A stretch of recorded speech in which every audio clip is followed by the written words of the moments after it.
This is Audible.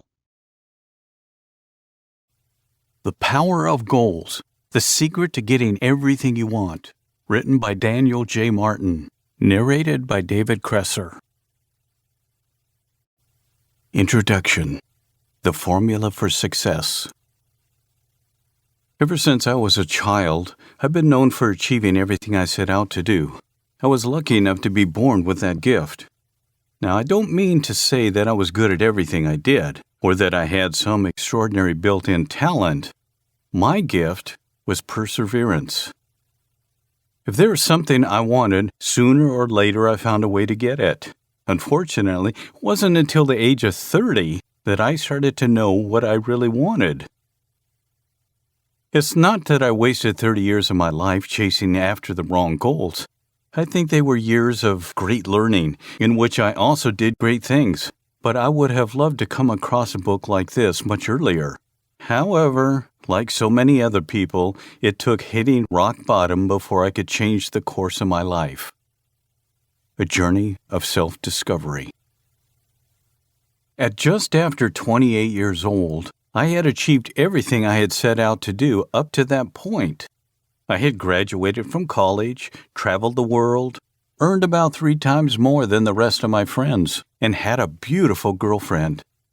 Basically, everything society had led me to believe success was about. Almost everyone I knew would have traded their lives for mine in an instant. I'm not going to deny it. I was happy. I always have been. Then, due to a series of unexpected and temporary circumstances, I, luckily, fell into a mild depression, the first and only one I've had so far. I felt so terrible that I decided to make an appointment with a psychologist because I had begun having anxiety attacks and was fearing for my health. However, a week before my first consultation, I received an unexpected email from an old friend of mine from my backpacking days. We used to talk occasionally, but that particular email came at the right time. He told me that he had moved to Las Vegas, he's from Israel, and asked how I was doing. Now, ordinarily I would have told him I was fine, but for some reason, I decided to tell him that I wasn't well. I told him I was going through a rough time and that I had an appointment with a psychologist the following week. In the next email, he simply asked for my phone number. And a few minutes later, he called me. We talked for half an hour, reminiscing on old times and not touching too much on the subject of my depression. 10 minutes after I hung up, I got a text from my friend. This was before the days of "What's up?" And our conversation went like this. "Daniel, do you know what would help you a lot right now? Traveling to the United States. It's a wonderful country. Trust me, you'd love it." "Wow, I'm sure I would. It's something I've always wanted to do since I was a little boy, and I don't doubt that someday I will." No. I mean, come visit me. My house is your house. You won't want for anything here, and I'm sure I can help you get out of your situation." "Well, thank you so much, Geely. You know what? I'm going to start saving, and as soon as I can, I'll come see you." "You don't have to save anything. I've got you covered." "Okay, well, give me a couple months to get organized, then I'll let you know." 10 minutes went by with no answer. "I just sent you an email with the tickets. You leave the day after tomorrow." Throughout my life, I've had many adventures as I continually strive to get out of my comfort zone, but this one was, without a doubt, one of the most impactful for me. As I rushed to get my passport in record time with a picture in which I look like an Al-Qaeda terrorist, the face of someone who's just spent several weeks confined in their home with depression, convinced my family that nothing strange was going on and that I wasn't about to be kidnapped, without being too convinced of it myself, and gathered some cash to spend 2 weeks in a foreign country. I could have never imagined what that trip would entail. Honestly, I thought it was going to be a simple vacation to clear my mind, a change of scenery to come back home with renewed energy, and it was indeed all those things, but it ended up being so much more besides. There was something else there, something special that changed the course of my life. My friend, who at the time was about 50 years old, while I was not yet 30, was a self-made multimillionaire, and like many other people who have achieved success on their own merits, one of his greatest sources of satisfaction consisted of helping other people of whom he saw potential to follow in his steps, saving them years of effort and failure. It was a fun 2 weeks, full of all kinds of activities that my friend had planned for me, in which we also made the most of every break by having interesting conversations, at times very meaningful and deep. We cruised around, driving from one side of the city to the other, always with the perfectly curated playlist on the stereo. And I stayed up late every night in the living room by myself reading some of the books that my friend had left lying around that he thought might interest me.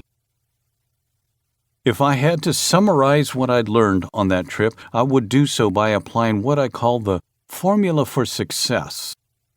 1. Work out exactly what you want. 2. Find the price you have to pay to get it. 3. Draw up a written plan for achieving it. Why this book? I'm aware that not everyone is going to be lucky enough to hit rock bottom in time or at the right time, or to have a rich, altruistic friend who's there for them and ready when this happens to show them the way forward. So this book will be your rich friend. Ever since that trip, I've applied this formula to tremendous effect. I've watched my life change for the better. I've earned more and learned more daily. I went from being a depressed individual to being a highly confident and able individual. I learned to know what I wanted and how to get it. That's exactly why I've written this book for you, to teach you how to achieve more than you've ever thought you could. In this guide, not only will I tell you everything I learned during those 2 weeks of self-discovery, but everything I have continued to learn over the following 10 years of my life. This knowledge has allowed me to dedicate myself professionally to help others set and achieve their goals in areas such as health, business, and relationships. Because if you don't maintain a balance in the 3 main areas of your life, health, money, and love, success will just be a passing illusion. I hope you enjoy reading. Daniel J. Martin. Chapter 1. Why we need goals. The trouble with not having a goal is that you can spend your life running up and down the field and never score. Bill Copeland. You've probably read Treasure Island, Gulliver's Travels, or other books about adventures. What do you make of them? Are they just interesting, creative, imaginative stories? Yes, most of them are fictional, yet almost all of them teach a lesson. If you want to find treasure, you need the right map. The character with the right map and the right tools almost always succeeds. So why don't we apply the same principles with real life? Why do we attempt to succeed without a map, without a plan for success? Many people spend decades of their lives doing the same thing over and over, never stopping to consider where their lives are headed or where they really want to be. They get up in the morning, go to the same job, one that's slowly killing them, and perform the same tasks, which don't bring them any satisfaction, over and over again before going back to bed to repeat the same routine the next day. Conversely, other people are aware that there are better places to be in. They know they want to enjoy certain luxuries and comforts. They want to enjoy greater well-being, to have a nice life, and enough money to travel the world and see different places. The problem is, they don't have a plan, only vague dreams that they think they'd like to pursue, but for which they don't set any concrete goals. Most people can be categorized in one of these 2 groups. People who don't know where they want to go, or people who do, but don't know how to get there. Too often they end up spending half of their lives finding the right goals for them before spending the other half looking for the right map for those goals. Even if they manage to achieve them, it's usually too late for them to fully enjoy the fruits of their labor. You can't afford to belong to either one of these groups any longer. Their memberships guarantee you a life of stress and frustration. Life doesn't have to be that hard.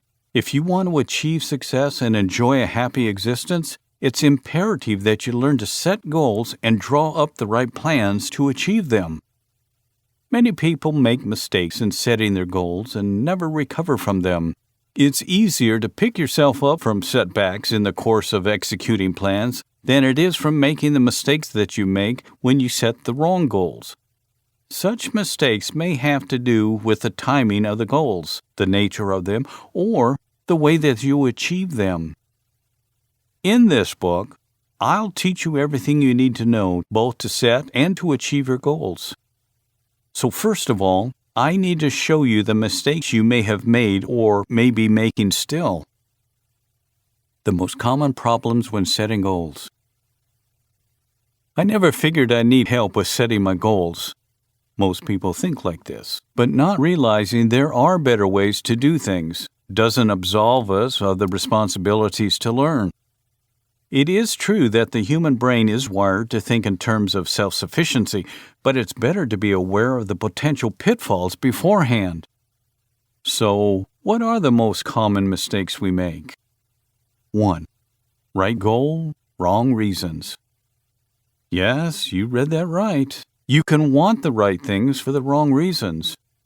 Many people fail because the reasons of their goals are wrong. When you pursue something for the wrong reasons, two things are bound to happen. Either you don't achieve the thing at all, or you do, but fail to derive the fulfillment you thought you would get from the achievement of said goal. You'd have what you've always wanted, but still wouldn't feel satisfied. What follows in either case is unhappiness and frustration. It means that all your time and effort went to waste, and that's not a good way to lead your life. That's why later in this book I will teach you how to set your goals for the right reasons. 2. Underestimating the price to be paid. Underestimating what you need to do in order to get your goals is one of the most common problems people face. It's also often a costly mistake too, and one that can drain you of all your energy. It often happens because your plan is ill-suited for the goals you have set for yourself, because if you are convinced that your goals are right, you will continue to try and fail until you lose all motivation and willpower. Insufficient initial research can hide the true magnitude of the task required to achieve your purpose, and each step then becomes an unexpected challenge for which you are not prepared. It takes you by surprise, throws you off balance, and before you can recover, you'll have run out of steam. That is often the first ingredient of the recipe for failure. For all this, you need to know in advance the exact price you'll have to pay to attain your goals and be ready to pay that price. 3. Lack of commitment. This contrasts with the above problems where individuals are willing to give their all for the cause, the right one, yes, but in the wrong way, or for the wrong reasons. In this case, however, they may not be willing to sacrifice anything at all. Have you ever heard it said that commitment is what transforms a promise into reality, or that there's no abiding success without commitment? Well, these are facts. When it comes to goals and objectives, if you don't commit to reaching them and you're not consistent with your own commitment, you will see them slip through your fingers. Commitment to your goals is a prerequisite for achieving them. It's only logical that when something requires a good deal of commitment and you give very little, you will inevitably fail. If your commitment is lacking, you will only make shoddy attempts to approach your destination. That is, you will fail to give your best if you are unwilling to make the necessary sacrifices. 4. Fear of failure. If you are afraid of the water, you'll never leave the shore. Are you more worried about failing than you are interested in success? Are you scared that you will fail horribly? Fear is a paralyzing emotion that prevents you from acting, sometimes completely, and makes your goals appear scary instead of inviting. Fear of failure is truly a pandemic. We have all been brought up to treasure success and dread failure. But we forget that failure itself is a part of success. Failure shouldn't be the death of your dreams, but a wake-up call for you to try harder or to do better. Failing doesn't mean you'll never make it, just that the current plan isn't working and you need to revise it. You need to understand the role of failure in success. Once you do that, it will cease to be an obstacle. 5. Negativity. Negative thoughts greatly affect your mental and emotional state. Negativity saps the positive emotions and energy that fuel your efforts to live a better life.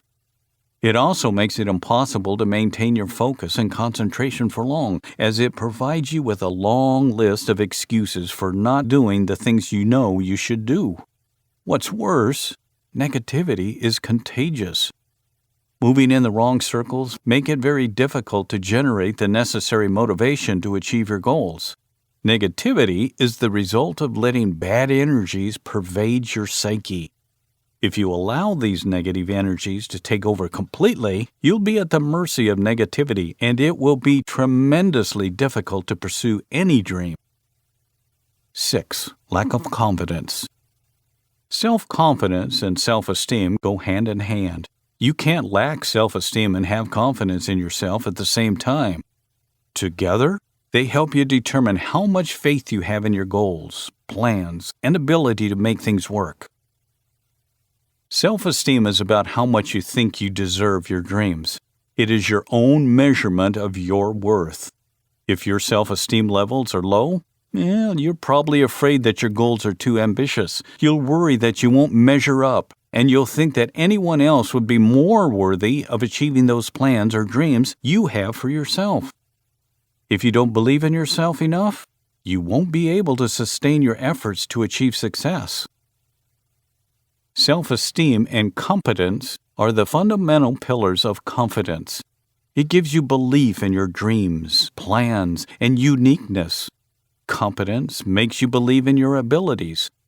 When you lack confidence, you move haltingly, unable to make decisions quickly and efficiently. You spend too much time second-guessing decisions you've already made, and when it's time to take risks, you will most likely choose the safest option. If your goals are affected by your lack of confidence, you will live your life waiting for the validation of others, and that, in the end, will ultimately impact how much you can do. 7. Ignorance. The best goals and plans are laid out from a position of knowledge. For instance, if you want to set goals for your business, you need to know all the information about your industry. You cannot set plans and goals based on intuition alone. You need to look at events from the past, current trends, your present abilities and strengths, and future projections. An inaccurate map is as useless as having no map, and inaccurate maps exist because of false information and ignorance. Ignorance is not bliss, as the saying goes, at least not in the context of goal setting and achieving. It is a state of lack of knowledge or know-how, which limits you and can keep you stagnant. The only way to defeat ignorance is by learning and acquiring information. Your goal should ignite you in a healthy obsession to learn all you can about it. For instance, if your goal is good health, then you'll need to gather as much information as you can about healthy habits.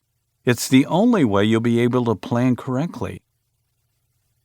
The pillars of a great goal. Now that you know the mistakes you should avoid, you need to know the pillars of a great goal, the things you need to put into practice to ensure your goals are easier to attain. 1. The right goal. You need to choose the right goals for the right reasons. If you choose the right goals, but for the wrong reasons, you will find no joy in achieving them. If you choose the wrong goals, even if you do it for the right reasons, you'll end up frustrated and exhausted, chasing after mirages. In both cases, failure is guaranteed. That's why you need a suitable goal, based on your true values and aspirations. 2. A great plan. Dreaming big is simple. Making a plan to achieve those goals is more complicated. Your goal is a destination you want to get to. Your plan is the map to that destination. You can't reach your destination if you don't know the way there. Knowing the way involves drawing up a good plan that covers most contingencies you are likely to encounter. No plan is perfect, and there are many variables that will change as you progress, but your initial plan should be good enough to cover most of the potential setbacks. A good plan should spell out your goals, break them down into achievable short-term milestones, and define which markers you'll use to measure your progress.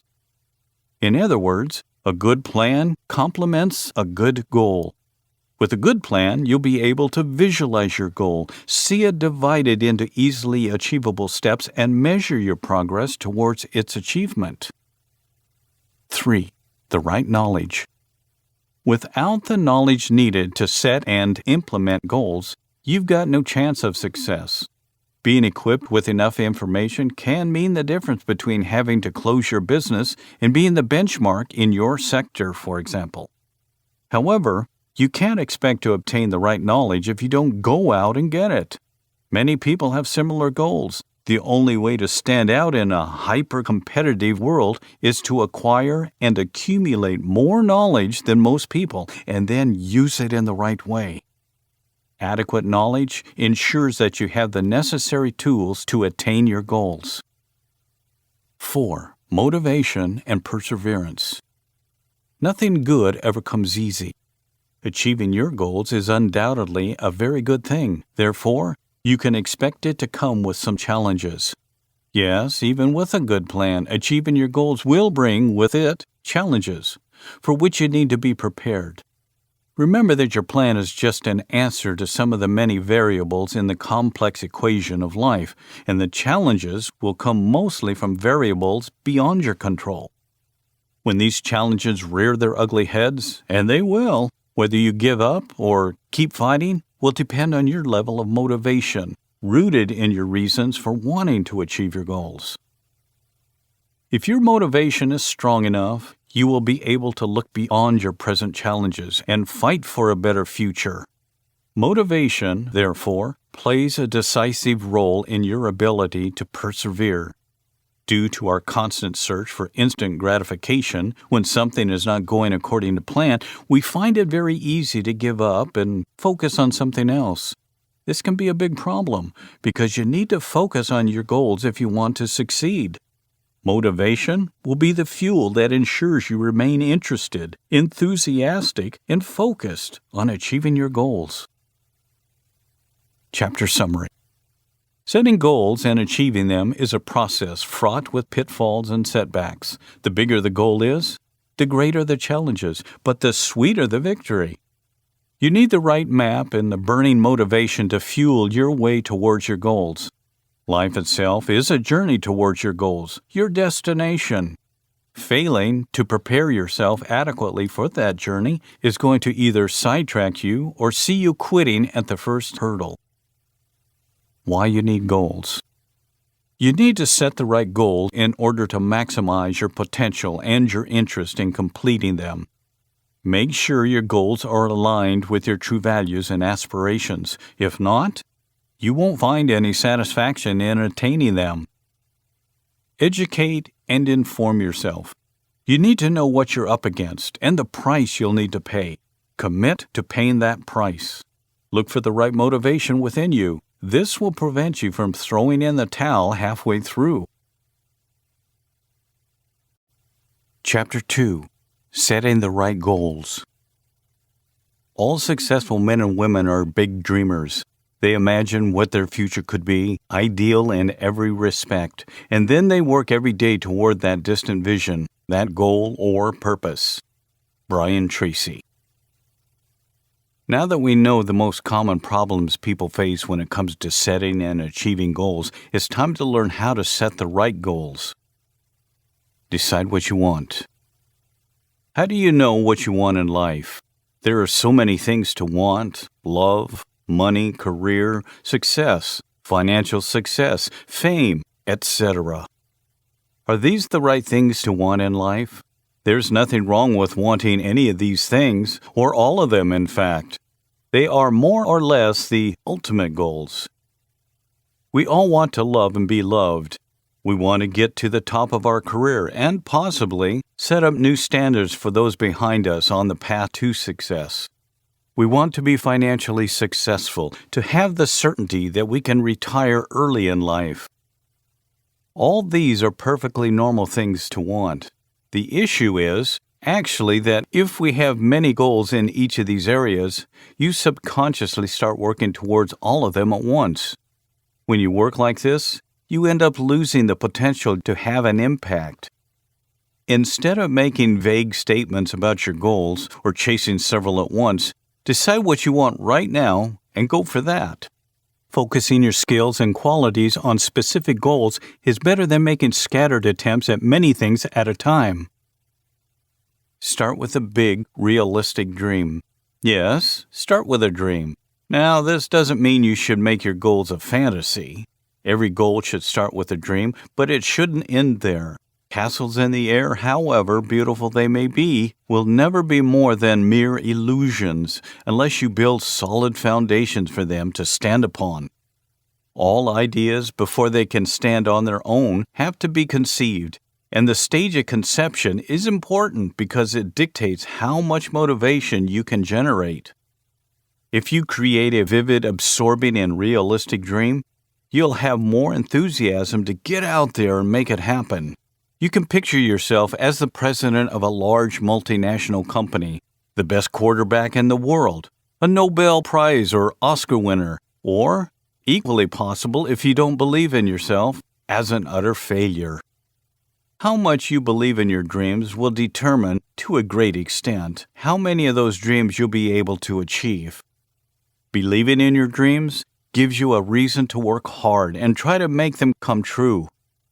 You may still not make it for reasons completely out of your control, but you will certainly have a greater chance at doing so. This is the foundation of every successful goal, a vision of the goal.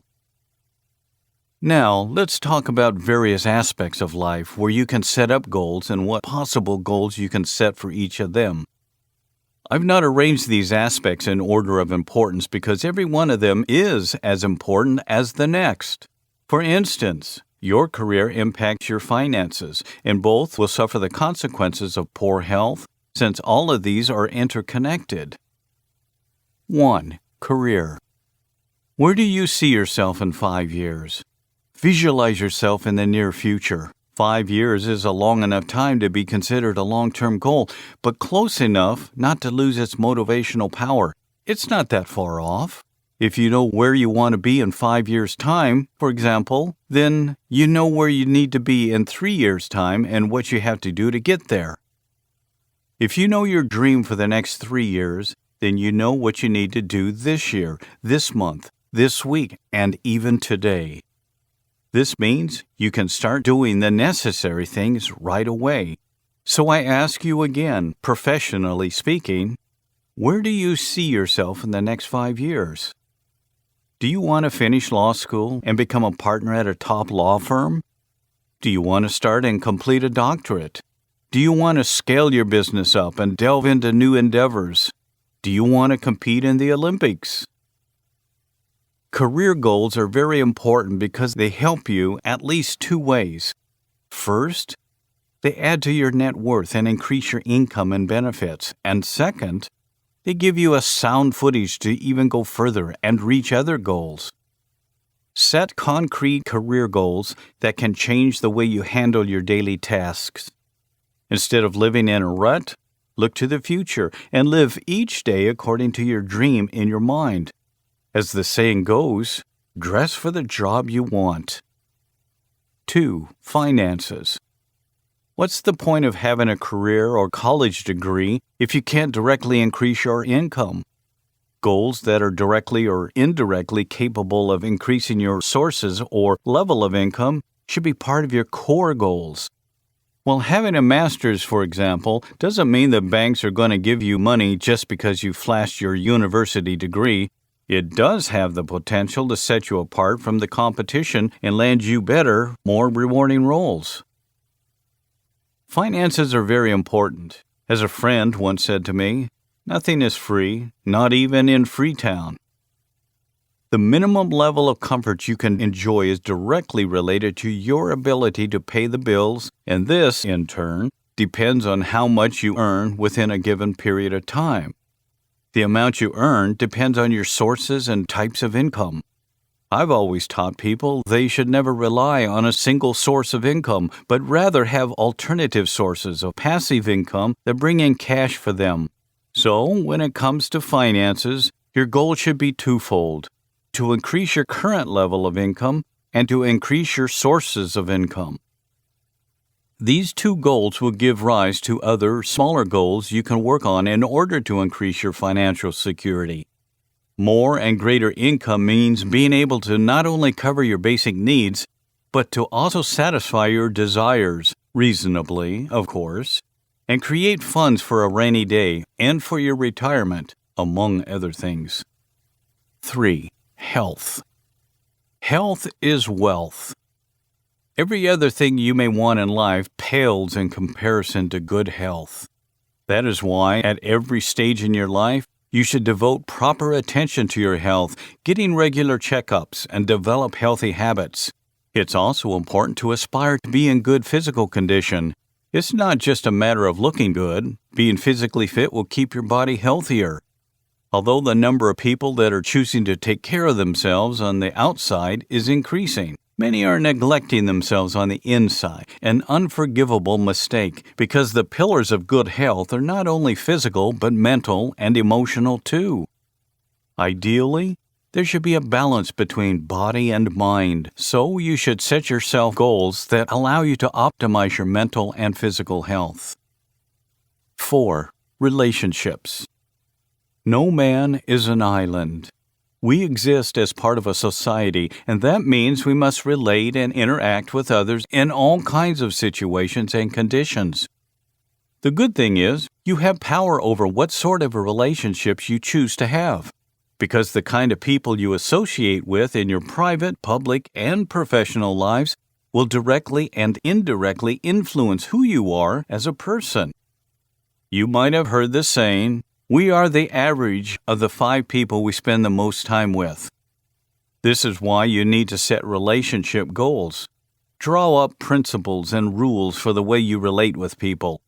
Setting healthy boundaries as to what you're willing to give and receive in your relationships is also important. It will help you optimize your social life for best results.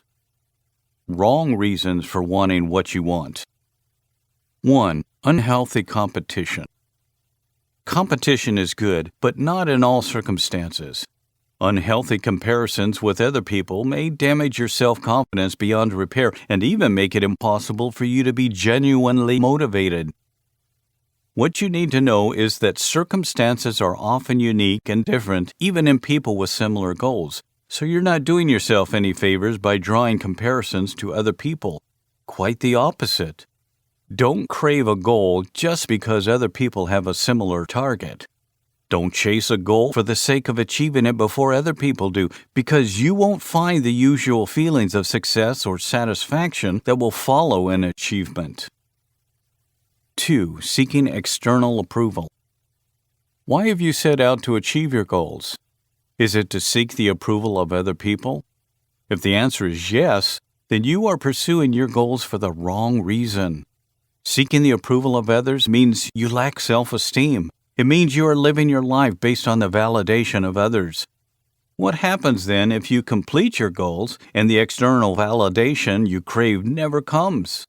I'll tell you that success will leave a bad taste in your mouth. 3. Envy. Envy is a negative and toxic emotion, a type of mental bondage which blinds you to the right things in life. Wanting to achieve your goal because you envy other people that have done the same is harmful to your mental health and self-esteem. It arises from the same feeling of inadequacy that drives a person to toxic behavior. Mind you, there's nothing wrong with wanting to achieve as much as Bill Gates or Elon Musk or Colonel Sanders. What is wrong is wanting it simply because you think you're better than those who have done it. That's envy. Feeling that you are more deserving of the success than others have achieved. Envious people face a terrible problem. If they fail, well, envy will take hold of them to the point of making them sick. If they succeed, they will immediately find something else to envy. Right reasons for wanting what you want. All your goals should be personalized and tailored to your needs and circumstances. Life is divided into stages, and the same applies to your goals. You need a college degree before you get a master's degree. So while your long-term visions may include postgraduate studies, completing an undergraduate degree would be your immediate goal. Your goal should help you become a better, happier, and more successful individual, and this can only be achieved by being authentic and having authentic goals and aspirations. The responsibility for your life and goals lies with you, so your goal should be tailored for maximum self-improvement and success. For instance, your career goal should be about climbing the corporate or professional ladder you want, not fulfilling the expectations others have for you. If they intersect, well, that's fine. If they don't, go for your own goals. In the same vein, you deserve to love and be loved, so your relationship goals should be about yourself just as much as they are about your partner. Your romantic goals should not allow a toxic relationship to move forward. These are just a few examples, but I'm sure you get the idea. Your goals should be yours and for you. Only if they are tailored to you will they allow you to enjoy the life you've always dreamed of. In addition, you have a moral duty to help other people around us, so your goals should also leave room to help others. Help can be given in many ways, and, of course, it doesn't necessarily have to be financial. You could help others by becoming their mentor, guiding them and lending them a hand. If you start a business as an entrepreneur and end up amassing a small fortune, you could make it a goal to help 50 or 100 people achieve similar success in their businesses over the next few years. Most importantly, your goal should give you enormous personal satisfaction when completed. Attaining them should bring you fulfillment and joy. This should be the ultimate purpose for every goal you pursue. Chapter Summary. Many people chase too many goals at the same time, making it hard for them to focus on one at a time. You may also have the right goals for the wrong reasons. It's important that you make sure that you are pursuing those goals for the right reasons and that you set a specific goal for each of the major areas of your life: work, finances, health, and relationships. Setting the right goals. What are your goals? What things have you been pursuing for the last few years? Are they suitable goals? Decide what you want. There's no time for vagueness and ambiguity. You need to know what you want in life now. Start with a big, realistic dream. Ensure that your goals really interest you, motivate you, and are important to you. Why do you want those goals? Make sure your motivation comes from the desire to make a positive impact on your life and other people's lives. Unhealthy competition, seeking external validation, and envy will render your goals meaningless and empty. Chapter 3. Get a map. Our goals can only be reached through a vehicle of a plan, in which we must fervently believe and upon which we must vigorously act. Pablo Picasso. You cannot get your goal without the right plan. The first thing to realize is that while you need big and bold long-term goals, you must be willing to break them into smaller, attainable mini-goals and then plan around these smaller milestones. If you pursue your goals without a definite plan detailing your approach, you won't be able to overcome quickly enough any unforeseen events that may arise. It's easy to say that you want to get into shape and achieve a slim figure, but if you don't have a plan that specifies what kind of food you should eat and the exercise routine you should follow, you'll never reach that goal. It's not enough to say that you want to get rich. You need a plan that will guide you along the road to getting rich. Every goal has some basic requirements, and you must put these in place. So, what should a good plan look like? In the previous chapter, you learned how to create a goal and also that you should set goals for different areas of your life: career, finances, health, and relationships. There's nothing wrong with having goals in each of these areas, but to plan effectively, each of these goals should be made up of the sum of several smaller goals that you can achieve progressively. Benefits of planning your goals. 1. It helps to refine your ideas. If, at this very moment, you were to pick up a pen and paper and write down your goals, you would realize that many more ideas will suddenly come to you. In addition, getting into the habit of writing down your goals will prevent you, among other things, from forgetting important ideas.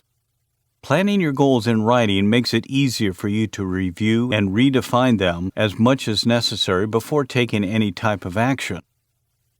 2. It gives you an overall view of your goal. With your goals laid out and the steps to achieving each one detailed, you'll get a full picture of where you are and where you need to be. If you have more than one goal, planning your goals also allows you to visualize the connections between them. It enables you to properly assess your goals and determine which one should come first based on what needs to be done.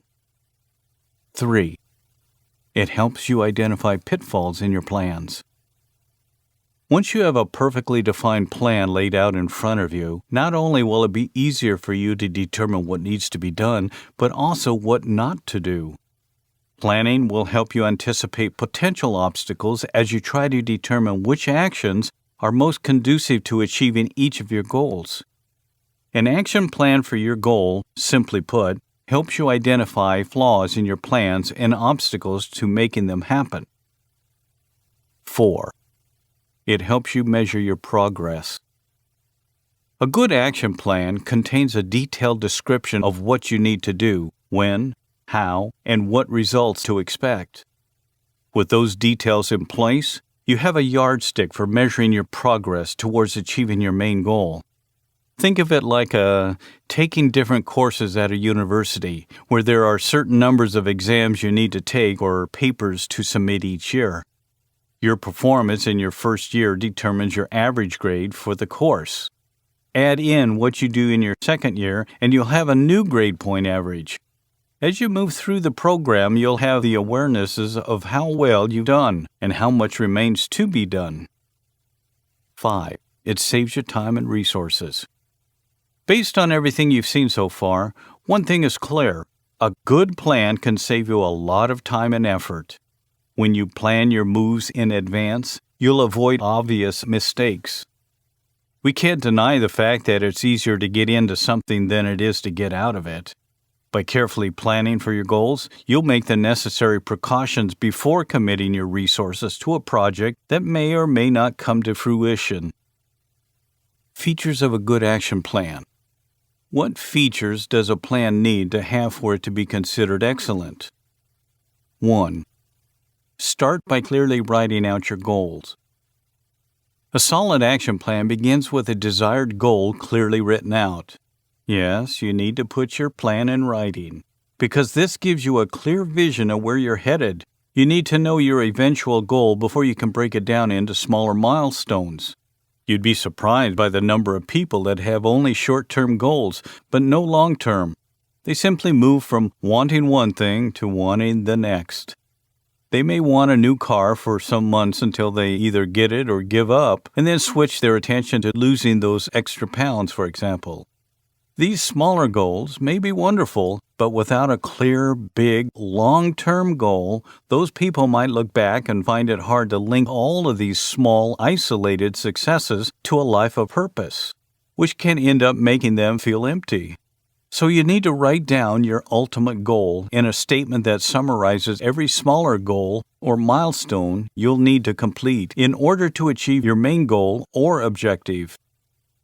A properly written goal should not express a fantasy or a dream. It should express a concrete goal, a big one, yes, but realistic. This is done by providing as much detail as possible and avoiding any vagueness or ambiguity. For example, this declaration of intent should not just state that you want to achieve financial independence or increase your income. Instead, It should provide a clear and specific measure. It should state the exact amount by which you need or want to increase your income and the specific time frame within which you want to achieve said increase. This is crucial for measurability and quantification. Boosting my monthly profits by $1,500 to $3,000 from 2 different sources of income in the next 2 years is a better goal than, I want to earn more money, which is more of a wish than a goal. Writing down your goal will also regularly remind you of your target, keeping you focused and motivated by it. You can even leave this goal written in a visible place as a reminder, on the refrigerator door, on the bathroom mirror, as the wallpaper on your computer or cell phone, and so on. Having your goal in writing and in sight will keep it alive. 2. Make a list of what needs to be done. Take increase in income as an example. There are several things to be done, such as cutting unnecessary expenses, investing more in marketing, developing new skills, or creating a new brand entirely. Your plan should contain all these aspects, each of them a milestone that must be completed. It's the achievement of each of these tasks that will lead you to your overall goal of increasing your income. So, a good plan should list and detail each of the tasks or activities to be performed in order to achieve your goal. 3. Make a list of who needs to do what. The fact that you have a personal goal doesn't mean certain smaller goals within that can't be performed by others for you. As a sales manager, for example, increasing your income may depend on the amount you earn as a bonus for the number of sales. If you have to reach a certain threshold to qualify for this bonus, then you certainly have to up your managerial game, because what needs to be done doesn't depend on you alone. You have sales reps who need to make sales, and a team to manage your data and track sales figures. It's rare to be able to complete a major goal by yourself, since normally, various people need to be involved in one way or another. You need to understand these roles to be fulfilled and who's going to fill them. 4. Decide how it needs to be done. It's not enough to know what to do and who's going to do it. You also need to specify how it's going to be done. In fact, this point highlights the main reason why you need an action plan for achieving your goal, because it details the steps to follow to achieve it. For each smaller goal you have identified, you need to specify how it has to be done. For example, if you want to start blogging, how do you plan to make money from it? What's your strategy? What niche should you venture into? Do you plan to use Google AdSense or direct digital marketing? Will you be selling products on your blog? Do you have a plan for lead generation and email marketing? Which hosting service will you use? Your plan should answer all these questions and many more. 5. Outline when it should be done. Yes, after determining what is to be done, who's going to do it, and how it has to be done, the next question is when it should be done. There should be a sequence and logical order for everything you need to do. You can't just run haphazardly after your goals. You need to have a clear schedule for which each goal should be attained, because if you don't, you may end up putting the cart before the horse, as it were. Your time frame should include both a schedule indicating when the execution of each minor goal should begin and your estimated time for completion. 6. State your expectations. What are the expectations for each of the smaller goals you have identified above? You need to state the expected result with concrete details as well as the minimum requirements that must be met before you can consider a goal completed. For example, in order to increase your income through a blog, you first need to learn the basics of blogging and then proceed to create and manage your own. You can set up a time frame for this and some minimum requirements that must be met, such as being able to have the first draft of my blog ready by the end of the 3rd week of learning. This way, if you have not achieved the desired results by then, you will know how far behind you are and how much faster you need to go. 7. Highlight the weaknesses and potential threats of your plan. Do your plans have weaknesses? Well, of course, every plan can be improved upon, so it's very likely that there are certain weaknesses in your plan. There is no such thing as a perfect plan. You must know this. There are many variables in achieving a goal, and not all of them will be under your direct control. Let me give you a very straightforward example. If you create a blog and have to fill it with content, you can choose to write it yourself or outsource it. The second option means you may have to rely on a freelance ghostwriter to deliver as scheduled. This could lead to delays outside your control and in turn threaten your blog's performance. Therefore, it's a potential weakness or threat that you should take into account and, if possible, mitigate. Every plan has at least one weak point. You can't really expect to fix or eliminate them all, but you can try to anticipate them and make adjustments to time, effort, strategy, or cost to reduce their impact. Even if you don't have a clear solution to your weaknesses, being aware of their potential presence and planning accordingly is already moving in the right direction. 8. Include details for each item on the list. I've already mentioned that when drawing up your plan, you need to identify the smaller goals or milestones that you will need to achieve cumulatively before you reach your main goal. This is why some authors have described every great plan as a multitasking plan, meaning that you'll have meticulous plans within a larger detailed plan. While your plan for the main goal will indicate the specific milestones or goals to be achieved first, you can provide more details for each of the specific goals separately. This higher level of detailing requires paying the utmost attention to the larger number of aspects, and the first and foremost of these is knowledge. Acquiring the necessary knowledge is essential. You can't start a blogging business unless you know about online marketing. You can't begin your home rental agency if you're not familiar with real estate, and so on. 9. The plan is for you, not the other way around.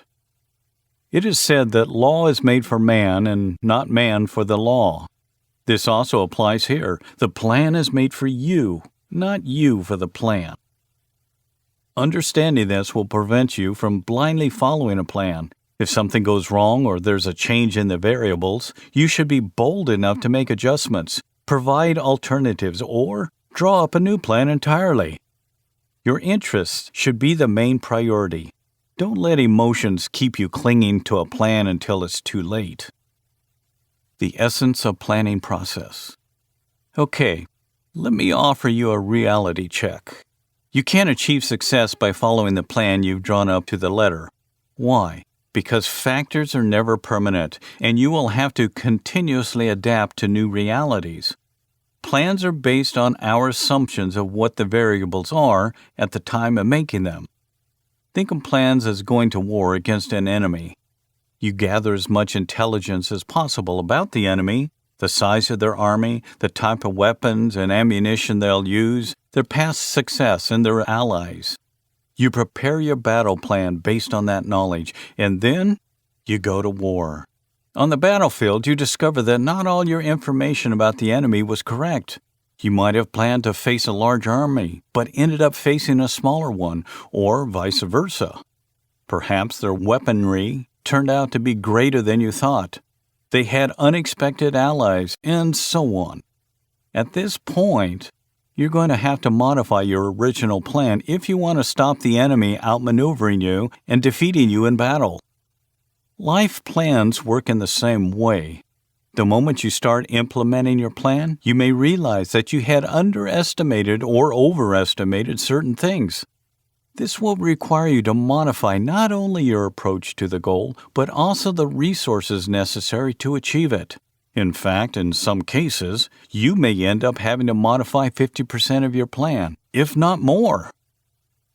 So what is the point of having a plan in the first place? The answer lies in the planning process. The plan is not as important as the planning process itself. The latter requires that you do careful, meticulous research, understand the workings of a certain variable, consider possible alternatives to your chosen approach, and critically appraise your goals and their viability. The planning process equips you with the willingness and skills necessary to adapt to the changing circumstances of the environment, which will maximize your chances of attaining your goals. Divide your goals into long, mid, and short-term goals. The most effective way to achieve your goals is by splitting your big goals into smaller ones. Any good plan must include long-term, mid-term, and short-term goals. Splitting your big or long-term goal into smaller weekly or daily ones will make it easier for you to focus on them and consequently to achieve them. Start with the long-term goals. What do you want to achieve in the next 5 years? These big goals take time to attain: buying a home, finishing college, starting your own business. Your long-term goals are the basis for setting your other smaller goals, as they define where you want to be in the future. It's okay to dream big, as long as you're being realistic. Then, continue with your midterm goals. These are the great steps that bring you closer to your main aims. For example, if your main aim is to buy a house, a good midterm goal could be to save up the 15% for the deposit that the bank will require to grant you the mortgage. These goals should also have specific deadlines, as this will help you stay focused and not drift off track. Finally, focus on the short-term goals. These are goals that you can achieve with relative ease. They are actionable tasks that you can start working on immediately. Set short-term goals for each quarter, for example. You can start inquiring into house prices in your area. Set out to reduce your expenses. Think about ways to generate more income, and so on. These simple tasks or aims will guide you towards your ultimate goal. This chapter has dealt extensively with planning because it is one critical aspect that many people overlook. But your goal is only as good as the effort you put into planning for it. If you don't plan at all, you will be overwhelmed by surprises and unexpected setbacks. When you draw up your plan, you're familiarizing yourself with the various routes to your goal while preparing yourself to deal with unforeseen factors, which are sure to come into play. Planning keeps you in control and gives you a map to work with. If you don't plan out your success, you're planning your failure. Chapter Summary. You can't reach your goals if you don't have a plan for the journey ahead. You need to draw up a detailed plan that leaves as little to chance as possible, helps you anticipate setbacks, and provides you with alternatives. It should contain clear instructions and steps to follow. The planning process gives you an awareness of all the variables and factors that might crop up and keeps you in control. Get a map. Start with a clear written goal. List everything that needs to be done, who should do it, and how it should be done and when. Define your main or long-term goal, and then break it down into smaller, mid-term, or short-term goals. Chapter 4. Ensure your goals. If you want to be happy, set a goal that commands your thoughts, liberates your energy, and inspires your hopes. Andrew Carnegie. You've decided on your goals, been through the planning process, drawn up an integrated plan. Are you done now? Not yet. Reaching goals involves taking risk, in life and in business. The best way to prepare for unexpected dangers is to have some kind of insurance or guarantee, so you should apply the same principle to your goals. Yes, you can insure your goals against any threat, just as you would insure your house against fire or damage. How can you help your goals survive any challenge? Ensuring your goals begins with taking responsibility and ends with finding a boundless supply of motivation. In this chapter, I'll help you work out how to do just that. Taking 100% of the responsibility.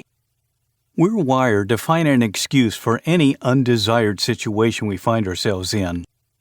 Why did I fail my exam? Why are my business sales plummeting? Why is my love life a mess? Why am I putting on weight? You've probably asked yourself something like this, and then automatically started looking for reasons that absolve you from all culpability. The questions were too hard, and I didn't have enough time. My competitor's new market strategy is stealing all my customers. My partner's asking too much of me, and I can't do anything about it. I eat so much junk food because I work all day and don't have time to cook. Do these sound like the answers you give yourself? Well, most of us do it. We find answers that enables us to stay guilt-free and cast blame on others. You might blame time, your job, or the government, but one way or another, you find ingenious ways to avoid taking responsibility and to pass the blame on to another person or factor. You're never the problem, or the reason for the problem. You always find some way to hold others responsible for the misfortune, and so you keep making the same mistakes over and over.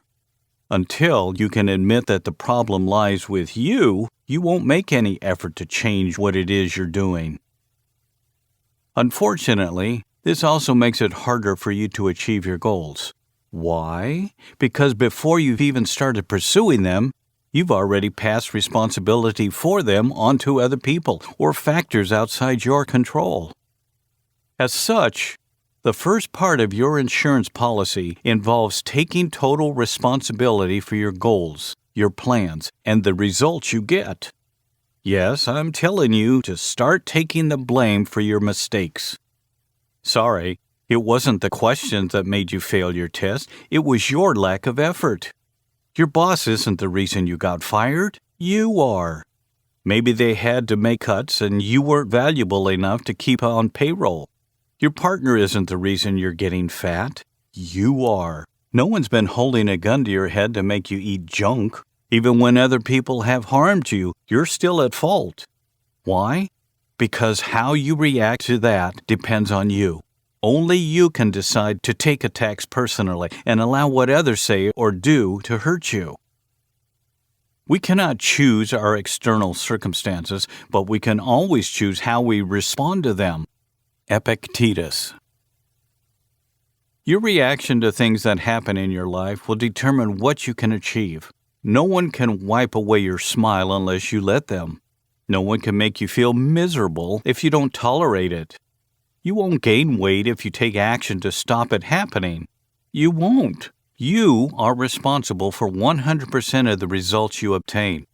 Once you understand and accept this, your focus towards your goals and your life in general will change. When you stop passing the buck, you become more proactive and competent at fulfilling your aims. You have to accept responsibility and bear the guilt. But be careful. Don't wallow in it. Focusing on it can be demotivating and even depressing rather than giving you the drive to fix your mistakes. Once you've assumed that guilt, get straight back on the track. If your plans don't work out, take responsibility and immediately start looking for a solution. The difference between a successful person and an unsuccessful one is that the former takes responsibility and then tries to find a solution, while the latter refuses to be accountable and therefore doesn't try to fix what ain't broke. And even if they finally admit to the problem, they dwell on it rather than finding a way out. When I say you must accept full responsibility, part of that means controlling your emotions, especially the negative ones. It's impossible not to feel them, and those bad vibes are actually a signal of mental fortitude and emotional intelligence. The important thing is not to get trapped into these negative feelings, but to control them and allow them to flow through you before letting them go. You can do this by maintaining a positive mindset, not just about yourself, but about others too. At the same time as taking responsibility, start planning a way out of failure. Beliefs and visualization. You are a reflection of what's going on in your mind. By that I mean that what you express through your words and actions is an accurate representation of what's really going through your head. Your mind doesn't care what you put in it. It works on the principle of garbage in, garbage out. So if you feed your mind with positivity, you'll shine with energy and positive emotions. If, on the other hand, you fill it with negativity, You'll give off negative energy and emotions. Your mind takes what you give it and multiplies it. That's why you need to learn to use it in your favor through visualization. What is your goal? Paying off your mortgage in full in the next 4 years? Well, if so, try to visualize yourself in your house. Picture yourself in that house as if you've already finished paying off the mortgage and it was completely yours, debt-free. If you want to run or win your first marathon, close your eyes and imagine yourself on the last stretch, fighting for first place, coming up ahead and crossing the finish line first. Let that feeling of success wash over you.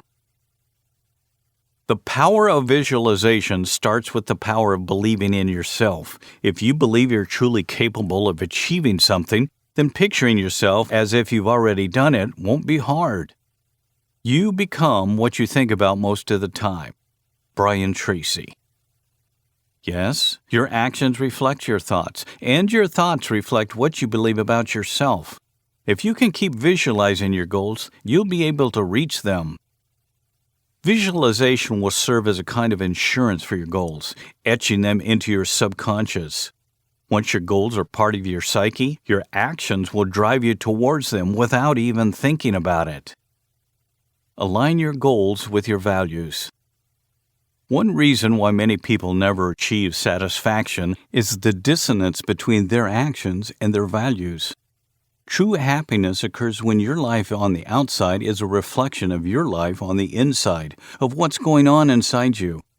That is to say that only when your goals are aligned with your deepest values can you be happy.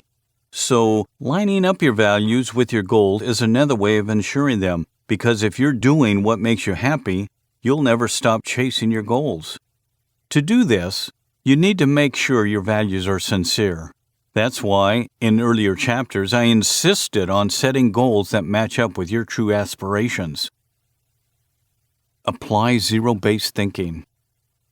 Are you doomed to repeating the same mistakes over and over? No. The trick is to see them from another point of view. If you still can't do that, let me teach you a powerful tool that will help you turn your mistakes into lessons. Zero-based thinking.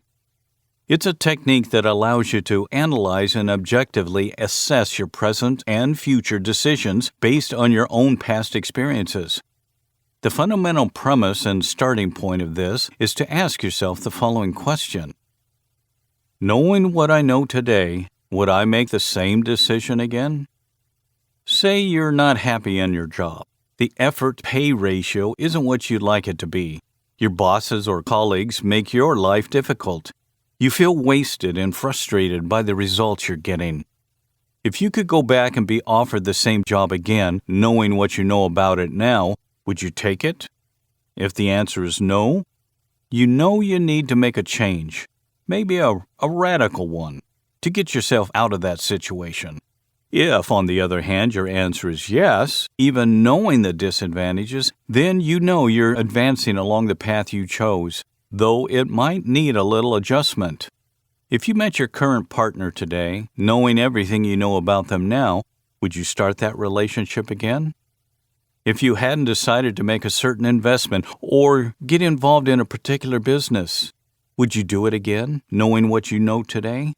And here's one more, a very useful one for defining your priorities. If some disaster or other meant you lost all your possessions and you had to start from scratch, which things would you replace first? If there are some things you wouldn't miss, that's a sign they're not essential to you. You can do this with everything, work, people, and even memories and nostalgia that you might be clinging to. The idea is to act preventatively today, planning strategically and trying to take your emotions out of the equation so you can avoid regret tomorrow.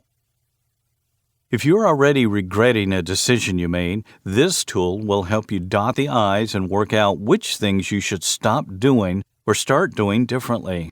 Life is too short to keep tormenting yourself, doing things you know aren't working. Measure your progress. Do you think it's enough to set your goals, draw up a plan, put it into practice, and then go to bed? Well, it's not. You also need to measure your progress. How long ago did you start your plan? How close are you to the end? Can you honestly say you've made any progress since you started? The essence of setting a goal is to arrive at a destination, and each step you take should bring you closer to that destination. The only way to know if your plan is working is to measure your progress towards the aims you've set yourself. As I've mentioned before, your main goal is divided into smaller ones that you'll have to implement gradually. Each smaller goal should have a concrete time frame in which it needs to be completed. Measuring your progress will show you exactly where you are and what you should have been doing but weren't, as well as what you need to do to keep moving forward. So measuring your goals is one of the best ways of ensuring them. If you do it right, you'll avoid drifting off track towards your goals, and you're more likely to reach the finish line. Associate with the right people. People in your life shouldn't be there just for the sake of it. Each person should add value. This rule applies to every area of your life. But be careful not to limit that value solely to material gain. A person can be valuable in your life for the emotional support they give you. This category will include, for example, members of your family or your partner. If you really want to move forward in life and reach your goals, you shouldn't limit yourself to your current contact network, and you can achieve this in two ways. The first way is to eliminate any non-beneficial relationships, those that take up your time or ask too much of you, giving you little or nothing in return. Cut them out of your life. Another kind of relationship you need to nip at the bud is any that hurts you, whether physically, verbally, psychologically, or emotionally. Not only do they provide no benefit, but they can actually be brutally harmful, sapping your energy and filling you with negativity. The second is by expanding or developing new relationships. Your closest circle should only contain people who are valuable to you and help get you closer to your goals. You can achieve this expansion in two ways. Subtle expansion, which involves simply meeting people in your chosen field. Consider approaching the speaker of a seminar you just attended just to thank them.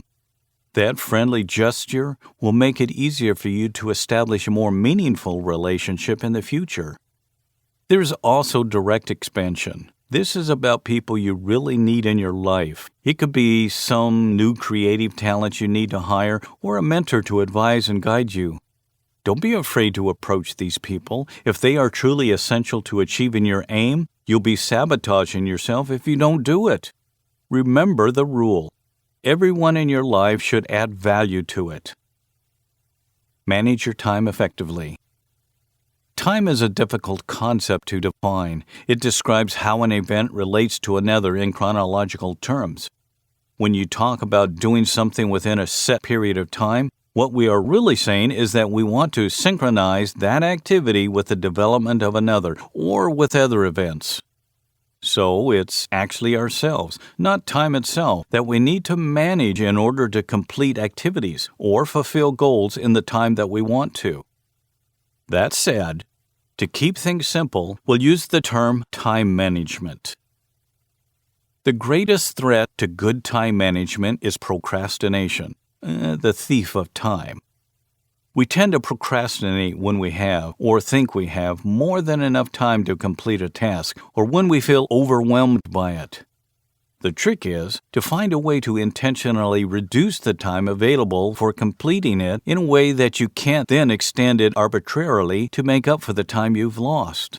On the other hand, when facing an overwhelming task, the easiest and most effective thing to do is to divide the task into various stages and assign each stage a portion of the total time available. For example, if you have to make a long journey from A to D, the complexity and distance of the journey might feel unsettling. It's a good idea then to break the journey up into 3 parts, from A to B, then B to C, and finally C to D. It's much easier to complete a small task, and the feeling of accomplishment you get from doing so will motivate you to carry on with the next task and then the next, until you've achieved your main aim. As you can see, Everything I've talked about here is really about you, not about time itself. This is why time management is directly linked to self-discipline. The truth about motivation. Encarta defines motivation as a feeling of enthusiasm, interest, or commitment that makes a person want to do something or something that inspires such a feeling. I've produced this definition here because I think it's very accurate as it highlights the main point about motivation, the need for you to be self-sustained. Motivation is what gets you leaping out of bed in the morning, ready to achieve your aims. It gives you that push towards action and lets you stay on the road to success, even when you feel like you're not making any progress. Motivation is the fuel for your engine, your body. Sometimes achieving your aims can be tremendously complicated and costly, but if you want something enough and you want it for long enough, nothing can stop you from getting it. Motivation is what enables you to want it enough and for the long enough. It helps get you on your feet and keeps you going when things get tough. To keep your motivation up, focus on your goal, visualize it, constantly picture yourself having achieved it, and remember at all times why you want it so much. If your goal is your destination and your plan is the map that shows you the way, then motivation is the fuel you need to get there. Chapter Summary. Setting goals and drawing up plans to achieve them is no guarantee of success. You need to ensure your goals. To do that, you must take full responsibility for everything that happens to you. Visualize yourself reaching your goals and make sure they're in line with your true values. Only then will they give you the motivation you need to keep going and avoid throwing in the towel halfway. Ensure your goals.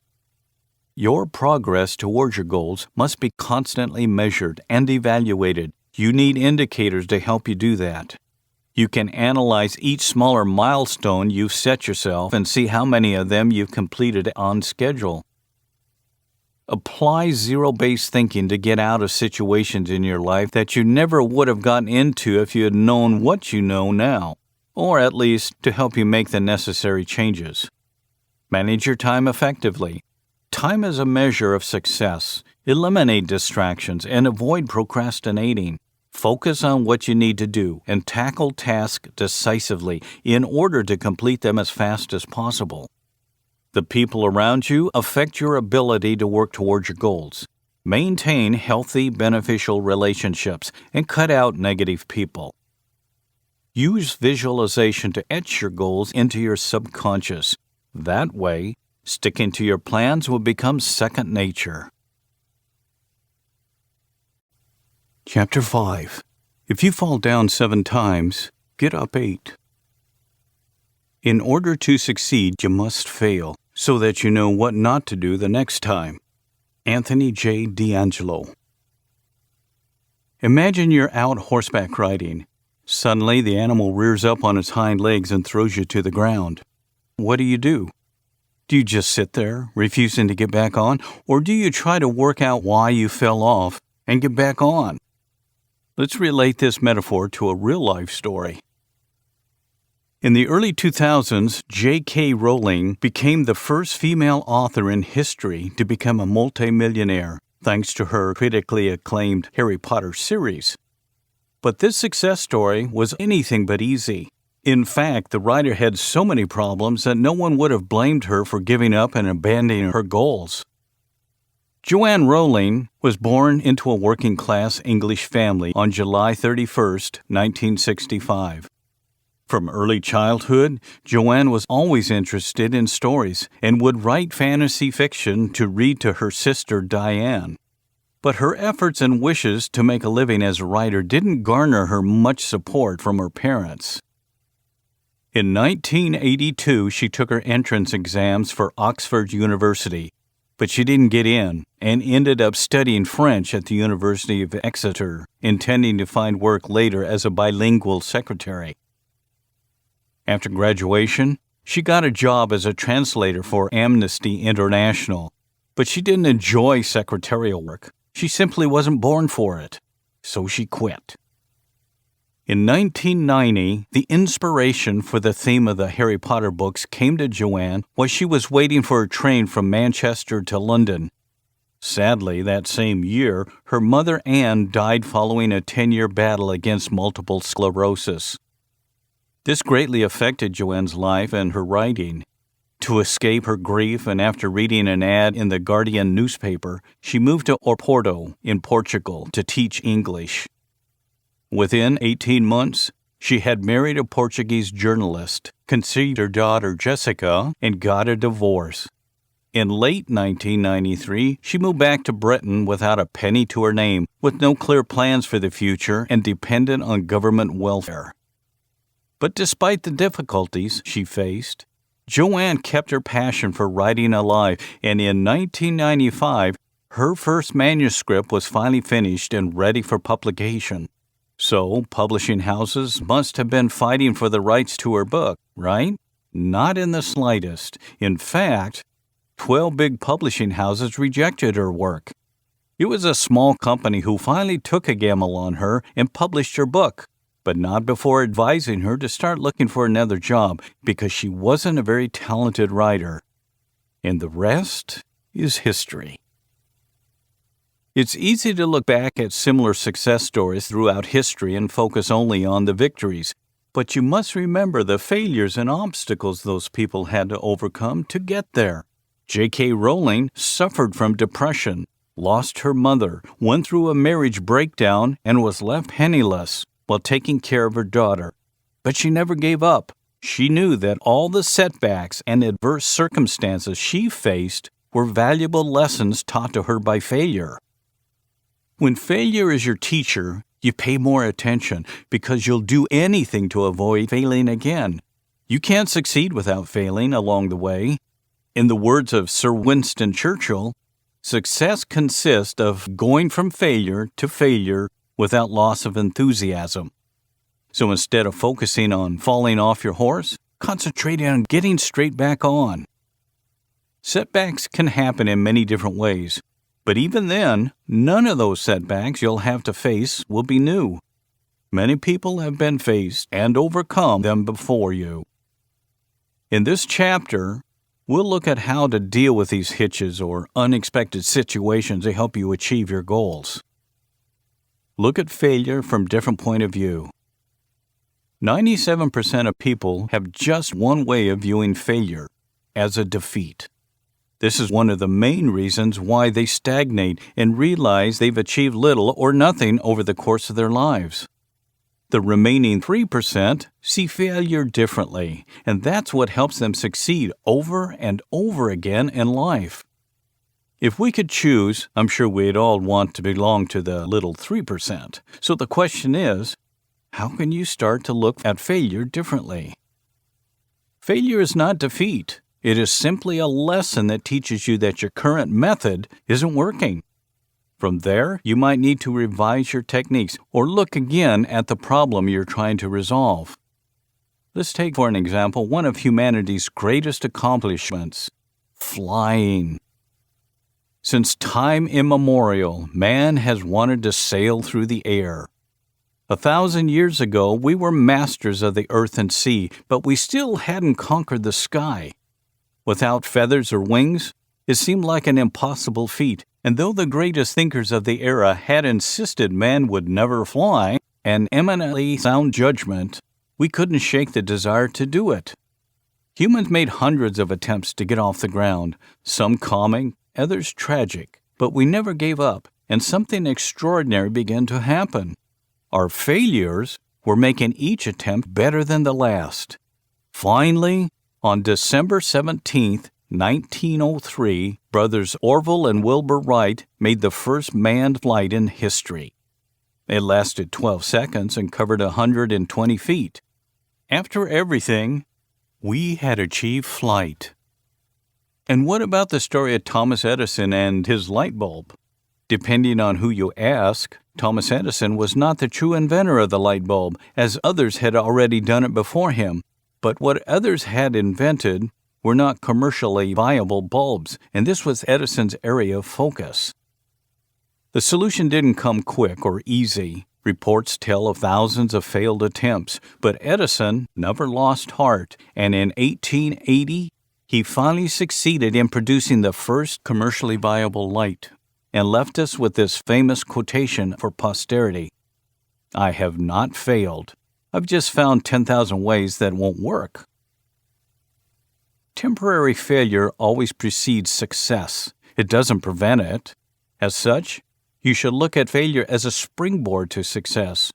Once you understand that failure is both temporary and impossible to avoid, you'll join the 3% of population who can repeatedly succeed. Fear of failure is a learned emotion, and like everything we learn, we can unlearn it. From now on, every time you face a setback or obstacle along the way and you notice that the feeling of fear forming, apply these 4 steps. 1. Review. What caused the setback? Did you have wrong information? What factors had you not considered? A setback means something didn't go how you hoped it would, so you need to review your plan to work out where you went wrong or what you didn't account for. 2. Learn. Failure often means you need to patch up a gap in your knowledge, so you should try to acquire new skills or wisdom that can help you make a fresh and better attempt. It can also be very useful to look at what other people have done before you in order to succeed. 3. Adjust. Insanity is doing the same thing over and over and expecting different results. Albert Einstein. You're not insane, though, so you can make adjustments to both your goals and your plans if you want your next attempt to be more successful. You have to find a new solution to the problem in front of you and use this solution as a platform for which to try again. 4. Try again. You haven't failed until you stop trying, so you need to try again. A fresh attempt means you've changed your focus or that you have a better understanding of the problem and know what to do to avoid making the same mistakes. Even if you don't stumble upon the perfect solution right away, try again. Don't give up. Learn to deal with criticism. One big problem we can face in life is called learned helplessness. This term refers to the human or animal condition of having learned to behave passively and the feeling of being incapable of doing anything or of responding to real opportunities to change an adverse situation around. Like many other problems we have, this condition is rooted in childhood. It goes from not acknowledging things a child does well, right to criticizing a child for everything they do wrong. When a child's parents or guardians refuse to acknowledge or praise things the child does well, the child ends up feeling that they are not good enough. Since they aren't told that they just did something good, when the time comes to do it again, they choose not to, or if they have no other option, they put less effort into it. This is because they think no one knows how hard they tried and they'll never be able to do it right. This is learned helplessness, and many of us suffer from it without realizing it. It stays with us from childhood right through to adulthood. It can be the root of poor esteem and lack of confidence. Learned helplessness is a feeling of ineptitude, the sense you'll never be good enough. In a way, this feeling stops you from setting goals for yourself, since you don't believe you deserve them, and it also saps any energy or motivation that you might have to pursue those goals. Fortunately, like any other learned condition, this behavior can be unlearned through self-appreciation. Every time you achieve a goal, no matter how small, your brain rewards you with a feeling of pleasure, thanks to release to what is known as happiness hormones. You must savor these feelings. Keep a diary of your victories, big and small, to remind yourself of them when you need to. The idea is to embed this feeling of capability and adequacy into your subconscious, because once it's there, your actions will fall in line with it. There will always be people who criticize you, whether you triumph or fail. Take note of constructive criticism and ignore toxic or destructive criticism. It's the best way to boost your self-esteem and your sanity. Chapter Summary. Failure isn't the end. Giving up is. Success is usually the result of repeated failure. Setbacks are a necessary part of the equation. They tell you that there's something you're doing wrong or not taking into account, and they enable you to make the necessary modifications to your plan. They're not confirmations of inadequacy. They simply filter out those who lack the motivation to keep going. If you fall down 7 times, get up 8. Every failure teaches you a lesson. Learn from your mistakes and use them to get better. Failure is not definitive, nor is it permanent. With each failure, you learn a new way of not doing things, and you get closer and closer to your goals. Savor the pleasant sensation you get from achieving your aims, however small they may be, and your brain will absorb feelings of capability and self-sufficiency. Conclusion. The road to success claims many victims along the way. Many are called, but few are chosen. Why is this? Many people lack a clear image of what success entails. They have no goals. They live on autopilot, drifting aimlessly. They are moving, but not forward. They go in circles, with no real purpose.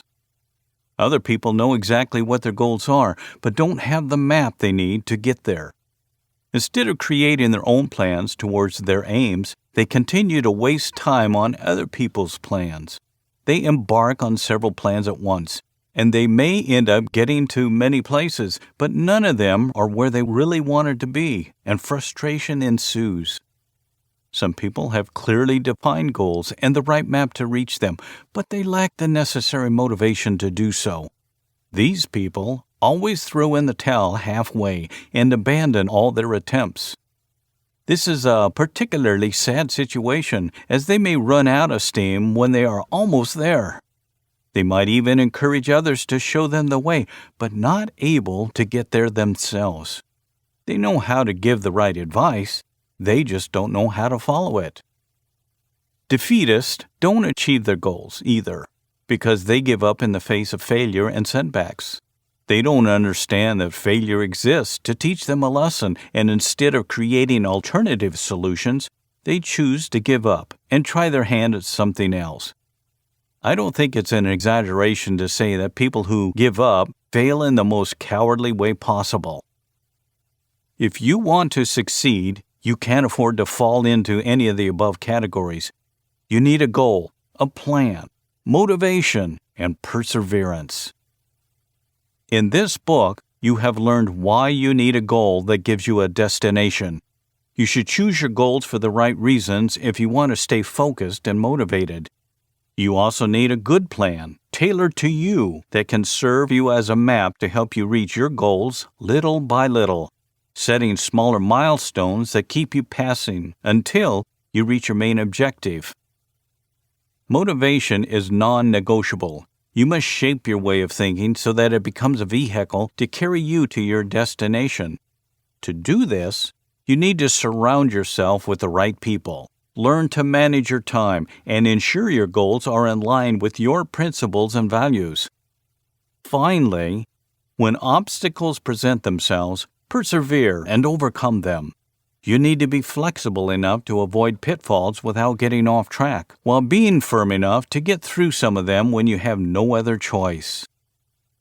Always remember this. Nothing can defeat a person with a destination, a map, motivation enough to succeed, and the willpower to get up after you fall. This has been The Power of Goals, the secret to getting everything you want. Written by Daniel J. Martin, narrated by David Kresser. Audible hopes you have enjoyed this program.